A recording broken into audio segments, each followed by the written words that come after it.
వెన్నెలమ్మ దీపాన్ని ఆర్పమన్నది, మల్లెలమ్మ పరదాలు మూయమన్నది, ధూపమేమో మత్తుగా తిరుగుతున్నది,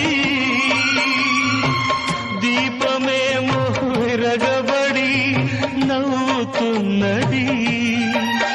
నీరాక కొరకు తలుపు, నీ పిలుపు కొరకు పానుపు, పిలిచి పిలిచి వేచి వేచి ఎదురు చూస్తున్నది.